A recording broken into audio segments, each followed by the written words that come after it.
Olá, pessoal!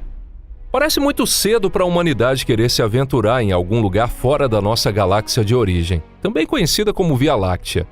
Até mesmo o sistema solar, que se encontra em um canto da Via Láctea, ainda não é bem compreendido.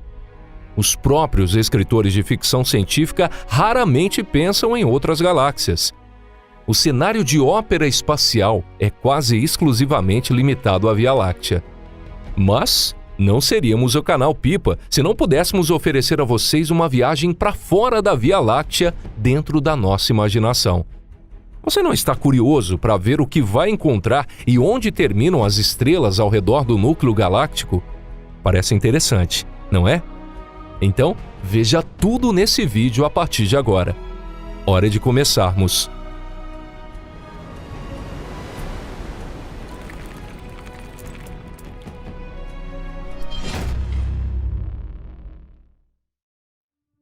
Onde termina a Via Láctea? Onde termina a Via Láctea e começa o espaço entre as galáxias? Surpreendentemente, talvez não exista uma resposta acadêmica definida para essa pergunta. As galáxias vizinhas são mais fáceis de investigar do que a nossa própria galáxia. Estamos em um lugar muito distante, mais perto da fronteira do que do centro da galáxia, bem na borda do disco, no pequeno braço de Órion. É por isso que os astrônomos estão tendo tanta dificuldade para pesquisar.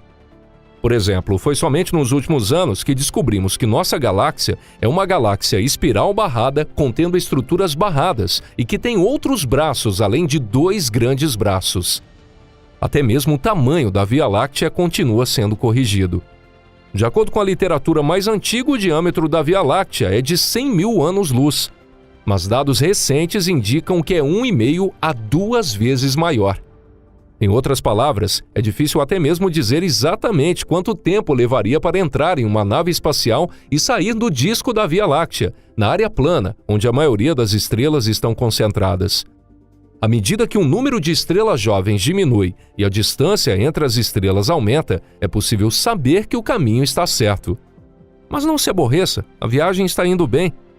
Uma viagem assim é mais interessante, não é?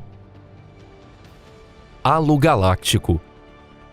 Fora da parte externa do disco galáctico da Via Láctea está o chamado halo galáctico. O halo galáctico é esférico e também pode ser dividido em várias partes. O halo que contém muitas estrelas, a corona galáctica e o halo de matéria escura. Primeiro nos deparamos com o halo. O halo pesa cerca de 0,1 a 1% da massa de todas as estrelas da Via Láctea juntas. No entanto, sua área é tão grande quanto o disco. Algumas pessoas dizem que a borda externa do halo está a mais de 100 mil parsecs de distância do núcleo galáctico. Existem muitos aglomerados globulares no halo. São grupos de estrelas de forma esférica que estão ligadas pela gravidade.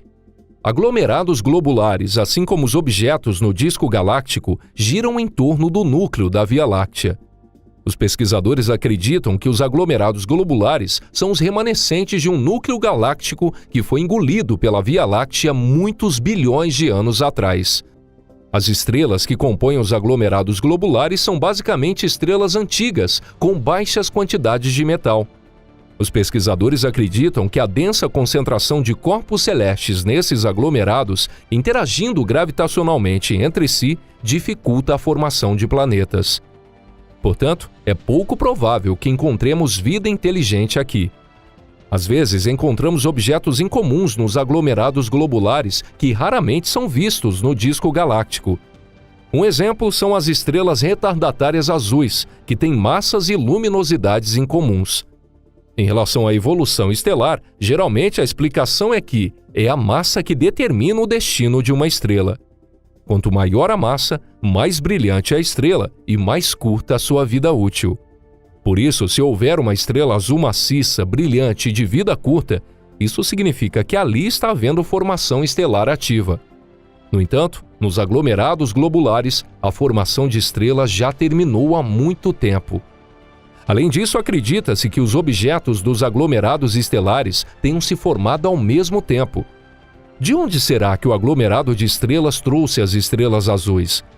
Tem outra coisa curiosa sobre essas estrelas azuis. sua massa é apenas 2 ou 3 vezes maior do que a de outras estrelas do aglomerado. Por outro lado, as conhecidas estrelas azuis gigantes no disco são algumas dezenas de vezes mais maciças que o Sol e outras estrelas que têm idade suficiente para ter uma vida útil de 5 a 10 bilhões de anos. Mais um mistério que não tem resposta. Depois de ter apreciado os aglomerados globulares, vamos seguir mais adiante. Após o halo das estrelas, a nave entra na corona galáctica. Segundo os pesquisadores, são nuvens de gás muito quente que envolvem a galáxia. A temperatura na corona pode chegar a 1 milhão de graus Celsius, mas felizmente a densidade da matéria é tão fina que não há perigo para a nossa nave. De onde veio a matéria da corona galáctica? Bem, existem muitas causas possíveis. Em algumas galáxias, núcleos galácticos muito ativos estão emitindo enormes quantidades de gás para o espaço exterior.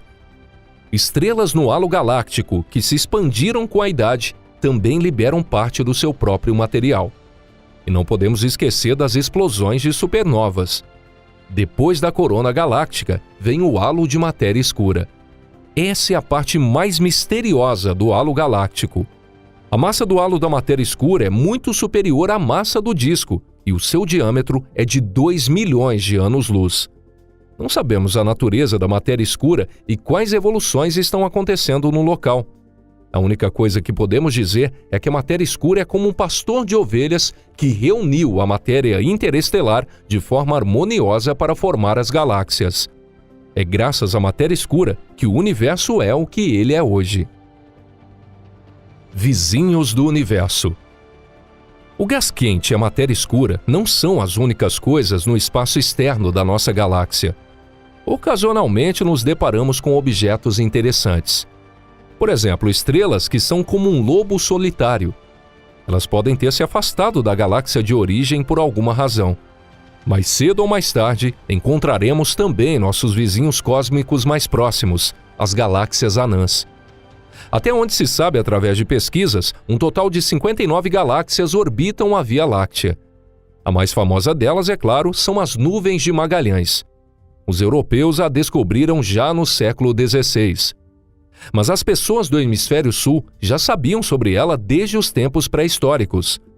A grande nuvem de Magalhães está a apenas 163 mil anos-luz da Terra, bem ao lado na escala cósmica. Seu diâmetro é de cerca de 14 mil anos-luz. Dizem que tem cerca de 30 bilhões de estrelas e é a quarta maior galáxia do grupo local de galáxias. Somente as galáxias Andrômeda, Via Láctea e Galáxia do Triângulo são maiores que ela. A estrutura da grande nuvem de Magalhães é um pouco parecida com a da Via Láctea, com braços espirais e estrutura barrada. Curiosamente, a Via Láctea parece estar roubando da grande nuvem de Magalhães. Existem várias galáxias anãs conhecidas atualmente orbitando a Via Láctea, que, segundo os pesquisadores, podem ter sido galáxias satélites da grande nuvem de Magalhães. A pequena nuvem de Magalhães está a 200 mil anos-luz de distância de nós. É muito menor e mais irregular do que a grande nuvem de Magalhães. Existem cerca de 1 bilhão de estrelas no máximo. Como as duas nuvens de Magalhães estão rodeadas por uma nuvem incomum de hidrogênio molecular, os pesquisadores acreditam que as duas galáxias podem estar interagindo uma com a outra. Bilhões de anos depois, as duas nuvens de Magalhães serão engolidas pela Via Láctea, que por sua vez será engolida pela galáxia Andrômeda. Na galáxia satélite mais distante da Via Láctea, existe uma pequena galáxia chamada Léo I. Está a 820 mil anos-luz da Terra.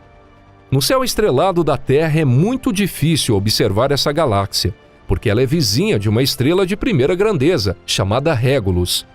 No entanto, acontece que há muitas estrelas em Léo I que se formaram quase simultaneamente há bilhões de anos. Aparentemente não nascem mais objetos novos ali.